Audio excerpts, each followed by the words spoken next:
अरे ए क्या कपड़े पहन लिए तुमने, सारी शर्म और हया बेच खाई क्या बहू। हमारे घर में इस तरह के कपड़े कोई नहीं पहनता।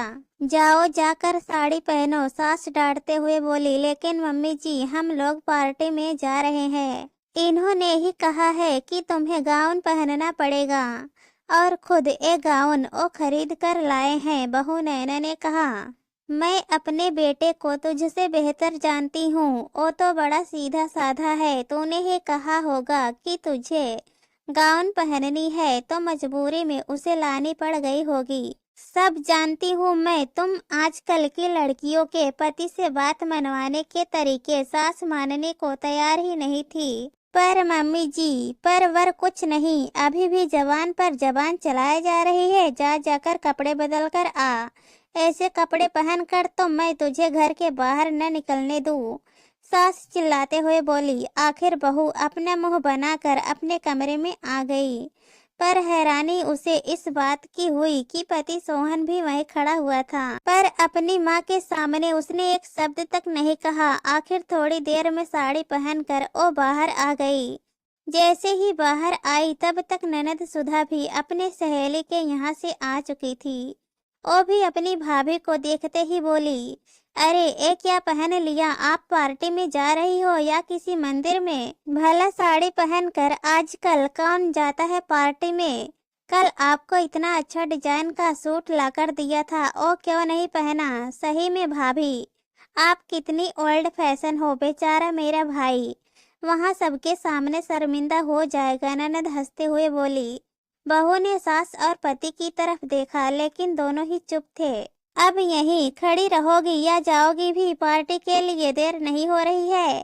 तब तक सास भी बोल पड़ी। थोड़ी देर बाद दोनों पति पत्नी पार्टी के लिए रवाना हो गए। सोहन कुछ नहीं बोला, सिर्फ कार ड्राइव कर रहा था और नैना वो उसे घूरे जा रही थी। आखिर थोड़ी देर बाद सोहन बोला, तुम में जरा सी भी अकल नहीं है। क्या जरूरत थी मम्मी के सामने एक गाउन पहनकर आने की? लो अब साड़ी पहनकर जाओ पार्टी में। तो गाउन पहनकर कहाँ से निकल कर आती? मम्मी जी तो हमेशा घर के दरवाजे पर ही बैठी मिलती है, गायब तो नहीं हो सकती थी ना मैं? नैना ने जवाब दिया। हाँ तो बस अब मैं तुम्हें तुम्हारी सहेली के घर छोड़कर अपनी पार्टी में जा रहा हूँ। मुझे नहीं ले जाना तुम्हें पार्टी में। वहीं सबकी पत्नियां गाउन पहनकर आई होंगी और मेरी वाली को देखो, मुझे अपनी इज्जत का फालूदा नहीं करवाना। सोहन झल्लाते हुए बोला। सोहन की बात सुनकर नैना हैरानी से उसकी तरफ देखने लगी। उसे अपनी तरफ देखते देखकर ओ बोला, अब ऐसे क्या देख रही हो मेरी तरफ? बिल्कुल भी पता नहीं है तुम्हें कि पति को कैसे खुश किया जाता है? गंवार की गंवार ही रहोगी तुमने और तुम्हारे घर वालों ने मुझे समझ क्या रखा है? एक चाहता है कि मैं साड़ी पहन कर रहूं और दूसरा चाहता है कि मैं सूट पहन कर रहूं और तीसरा चाहता है कि मैं नए जमाने के कपड़े पहनकर घूमूं। अरे तुम लोग मिलकर ही क्यों नहीं डिसाइड कर लेते हो कि आखिर तुम लोग चाहती क्या हो? तीनों ने मिलकर मेरी जिंदगी खराब कर रखी है। ऊपर से मुझे अपना पंचिंग बैग और बना लिया है, जो आकर मुझे सुनाकर चले जाती हो।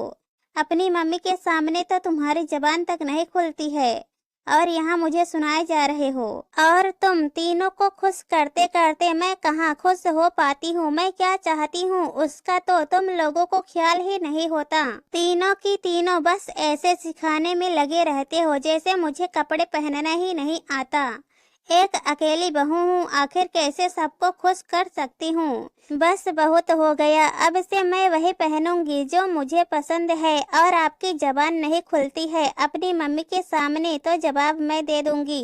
तुम एक अच्छे बेटे बनकर रहो, मैं ही बुरी बहू बन जाऊंगी। नैना अपनी भड़ास निकाल रही थी और उसकी बात सुनकर सोहन चुप हो गया। रास्ते में उसकी सहेली के घर पर उसे छोड़कर अपनी पार्टी के लिए रवाना हो गया। 2 घंटे बाद पार्टी कर सोहन नैना को सहेली के घर से लेता हुआ घर आ गया। घर आते ही सास ने पूछा, कैसी रही पार्टी? मम्मी जी मुझे नहीं पता, मैं तो अपनी सहेली के घर पर थी। नैना ने कहा, लेकिन क्यों, तुम तो पार्टी में गई थी ना? सास ने हैरानी से पूछा। मम्मी जी मेरे कपड़े पार्टी के लायक नहीं थे, आपके बेटे को शर्मिंदा नहीं होना पड़े इसलिए ओ मुझे मेरी सहेली के घर छोड़ गए थे, नैना ने साफ साफ कहा। सास ने हैरानी से अपने बेटे की तरफ देखा, लेकिन बेटा अभी भी चुप था। तू ही जानबूझकर अपनी सहेली के घर गई होगी और मेरे बेटे पर झूठा इल्जाम लगा रही है। मैं अपने बेटे को बहुत अच्छे से जानती हूँ, सास ने कहा। आपको जो सोचना है वो सोचिए मम्मी जी, मैं आपकी सोच को नहीं बदल सकती। वैसे भी एक बेटा अपनी माँ के सामने कुछ और होता है और अपनी पत्नी के सामने कुछ और ना ही मैं अब सबको खुश कर सकती हूँ। मुझे भी पता है कि आखिर कौन सी जगह पर कैसे कपड़े पहने जाते हैं, तो मुझे मेरी मर्जी के कपड़े पहन लेने दीजिए। हाँ, अगर मर्यादा तोड़ती हूँ तो बिल्कुल टोकिए, लेकिन मैं तो मर्यादा में रहकर ही कपड़े पहन रही हूँ ना। फिर हर कोई मुझे कपड़े पहनना क्यों सिखा रहा है? मेरी पसंद जैसे कोई मायने नहीं रखती। बहू तो कहकर अपने कमरे में चली गई। सास ने बेटे की तरफ देखा तो उसने कहा, मम्मी कुछ जगहों पर ड्रेस कोड होता है। मैं एक एमएनसी में काम करता हूँ, वहाँ की पार्टी में साड़ी नहीं चलती, इसलिए मैं तुम्हारी बहू को उसकी सहेली के घर छोड़ गया था। आखिर बेटे की बात सुनकर सास चुप हो गई। बोलती भी क्या, गलती बहू की थी ही नहीं। हाँ, इतना था कि आइंदा उन्होंने बहू को कपड़ों के लिए नहीं टोका। आखिर बहू भी तो मर्यादा में रहकर ही कपड़े पहन रही थी।